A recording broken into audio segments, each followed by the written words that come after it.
हाय all, भैया this side. So welcome to my channel V S market trend. So आज हम फिर market के क्योंकि नासिक्स लिए बैठे हुए हैं। तो जैसा हमने निफ्टी का चार्ट यहाँ पे ओपन कर रखा है, तो अगर हम निफ्टी के चार्ट के ऊपर बात करें टेक्निकल पर्सपेक्टिव से, तो हमें यहाँ पे एक पॉजिटिव सिग्नल दिख रहा है। क्योंकि अगर हम देखें तो जो हमारा ये स्विंग है, सेकेंड स्विंग बना है, इसका जो लो है, ये फर्स्ट वाली स्विंग जो थी इसके लो से हायर है, यानी कि हायर लो का ये फॉर्मेशन यहाँ हमें दिख रहा है। बट अभी हायर हाई का फॉर्मेशन अभी कंफर्म नहीं हुआ है। सो अगर ये 1-2 दिन में कंफर्म होता है और मार्केट 25,250 के ऊपर क्लोज होता है, तो काफ़ी एक पॉजिटिव सिग्नल हम इसे ले सकते हैं। हालांकि अभी भी यहाँ पे पूरी तरह से हम श्योर नहीं हो सकते हैं कि ये एक शॉर्ट टर्म लेग भी हो सकती है या नहीं। बट फिर भी हम इसे जो हमारे सेलेक्टिव स्टॉक हैं और जो मूव कर रहे हैं, जिनका रेटिव स्टैंड बेटर है, उनमें जो है कि एक स्ट्रेट करने के लिए एक बेटर अपॉर्चुनिटी की तरह देख सकते हैं। और लॉस वक्त में काफ़ी जो कि स्टॉक मूव भी किए हैं, हमने भी कुछ स्टॉक ट्रेड किए थे अपने ट्विटर पे, इसे शेयर भी किया था। तो वो हमारे लिए एटलीस्ट 10 to 20% के बीच में प्रॉफिट आराम से आप हमें बना सकते थे। और अभी लास्ट डे में जो डिफेंस में भी काफ़ी मतलब मूवमेंट देखा गया है। जो गवर्नमेंट का इतना सारा भी डिफेंस के ऊपर सब डिस्कशन चल रहा है। सो और बहुत सारे अभी जैसे अभी डिफेंस ने जो है वो प्रपोजल दिया है लगभग 2 लाख करोड़ के आसपास का, जो एक फैल वगैरह में हमें इन्वेस्ट करने का। बहुत सारे ऐसे सिनेरियो हैं जो मतलब वो डिफेंस सेक्टर में चल रहे हैं, जिसकी वजह से डिफेंस के स्टॉक काफ़ी अच्छे सेटअप भी बना रखे हैं, उनमें भी आप देख सकते हो। और ये सिनेरियो मतलब केवल डिफेंस की वजह से ही ओवरऑल अगर आप देखो तो ये जो टैरिफ का भी इम्पेक्ट है वो उतना ज़्यादा अभी रहा नहीं, नेगोशिएशन अभी भी चल रही है। तो एक पॉजिटिव हो सकता है। प्लस में यूएस का जो लास्ट वीक में जो जॉबलेस का डेटा आया था, वो भी मतलब मार्केट के हिसाब से काफ़ी पॉजिटिव रहा है, क्योंकि वो काफ़ी हाई रहा है जॉबलेस डेटा। तो मोस्ट प्रोबेबली जो फेडरल है वो रेट कट करेगा। फेडरल जब रेट कट करेगा तो मार्केट के लिए अभी तो पॉजिटिव ही होना है। और यूएस मार्केट में भी मतलब आईटी सेक्टर में भी मतलब काफ़ी एआई की वजह से या इस इन सब चीज़ों की वजह से काफ़ी मतलब एक इम्प्रूवमेंट दिख रहा है। तो इवन माइक्रोसॉफ्ट का जो लास्ट डे में काफ़ी अच्छा मूवमेंट आया है, जो उन्होंने चैट जीपीटी का जो एक तरह से अपना उनका कोलेबोरेशन का जो नीड आई उसके बेस पे। तो जब यूएस में मार्केट में इम्प्रूव करेगा तो इम्पैक्ट तो यहाँ पे आएगा ही। हालांकि अभी टैरिफ की वजह से थोड़ा उतना ज़्यादा इंडिया में इसका पॉजिटिव इम्पैक्ट नहीं इतनी जल्दी आने वाला, लेकिन फिर भी इंडियन स्टॉक भी काफ़ी मतलब ठीक चल रहे हैं। जो अर्निंग सीजन था उतना बैड नहीं गया, मतलब ना सही भी नहीं रहा लेकिन ना बैड भी नहीं रहा।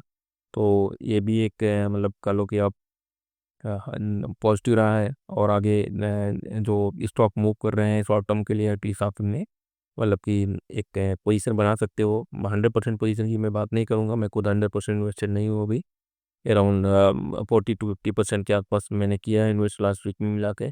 और मैंने मतलब 10 से 20% के बीच में प्रॉफिट भी बुक करते जा रहा हूँ, क्योंकि क्योंकि मार्केट बहुत वोलेटाइल है और बहुत सारे स्टॉक ऐसे हैं जो 10-15 के ऊपर जा नहीं रहे हैं, उसके बाद सीधे होकर टुके फिर वो जीरो पर आ जाते हैं।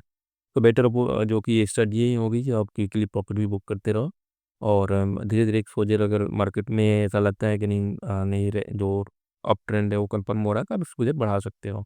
कुछ स्टॉक है जो लॉन्ग जाए नहीं, मतलब जिनकी फंडामेंटल और बाकी बिजनेस मॉडल जो है काफ़ी अच्छा है और डिमांडिंग सेक्टर है, वो तो जाएंगे। तो सेक्टर वाइज तो डिफेंस है, या फिर आप अभी मेटल भी थोड़े चले थे, बट केमिकल भी चल रहे थे। तो ऐसे मतलब मैं तो सेक्टर वाइज भी ज़्यादा तक मतलब नहीं देख रहा हूँ। मोस्टली मैं एक ऐसे देखा है, थोड़ा आईटी के कोई दो स्टॉक का किया था, और बाकी केमिकल सेक्टर के स्टॉक थे। डिफेंस के स्टॉक भी मैंने जो कि किए थे, जो अच्छा है और चले हैं।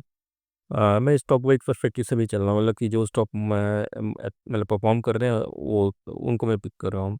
मैं पूरे सेक्टर पे नहीं जा रहा हूँ, क्योंकि पूरे सेक्टर की अगर बात करें, डिफेंस है एक का जो अभी मतलब एक कमांडली सारे स्टॉक मूव किए हैं। अदरवाइज किसी सेक्टर में ऐसा कुछ अभी रहा नहीं है जो सारे एक साथ मूव कर रहे हो। तो इस हिसाब के आप भी मतलब अपने फिल्टर्सन लगा सकते हो, और जो स्टॉक आपको अच्छे लगते हैं, आपके सेटअप में आते हैं, उन पर आप ट्रेड कर सकते हो। और मार्केट भी अगर हम देखें तो मार्केट में भी मतलब इम्प्रूवमेंट हो रहा है। हालांकि अभी डिसेंट नहीं है, अभी अभी भी मतलब काफ़ी वीकी जोन में है, बट एक इम्प्रूवमेंट है। तो ये एक होता है कि ये इम्प्रूवमेंट भी एक पॉजिटिव ये होता है। डे बाय डे इसमें लगभग एक वीक से इम्प्रूवमेंट हुआ है काफ़ी। अगर आप देखो तो ये 3 सितंबर या 4 सितंबर के बाद से जो इम्प्रूवमेंट, या इससे पहले से इम्प्रूवमेंट हल्का हल्का आ रहा है। तो ये ग्रेजुअल इम्प्रूवमेंट है, और ये ग्रेजुअल इम्प्रूवमेंट जो कि काफ़ी मतलब एक तरह से बेस होता है जो नेक्स्ट रैली के लिए। तो ये मतलब एक पॉजिटिव साइन है। और ऐसे टाइम पे अगर आप सही स्टॉक में घुस जाते हो तो ये काफ़ी मतलब एक डिसेंट अपॉर्चुनिटी होती है।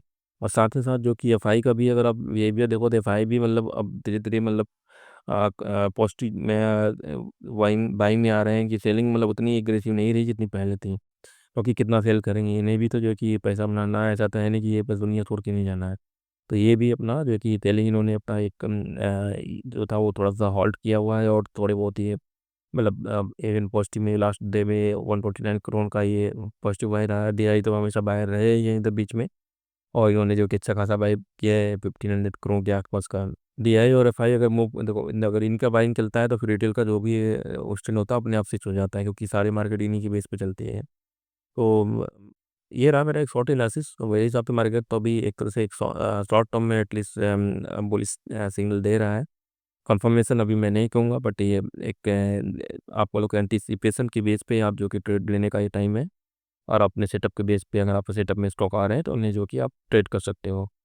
So thanks for watching. अगर आपको ये इन्फॉर्मेटिव लगा है, कोई भी नॉलेज अगर इसमें गेन हुआ है, तो please like the video and subscribe the channel. Thanks, bye.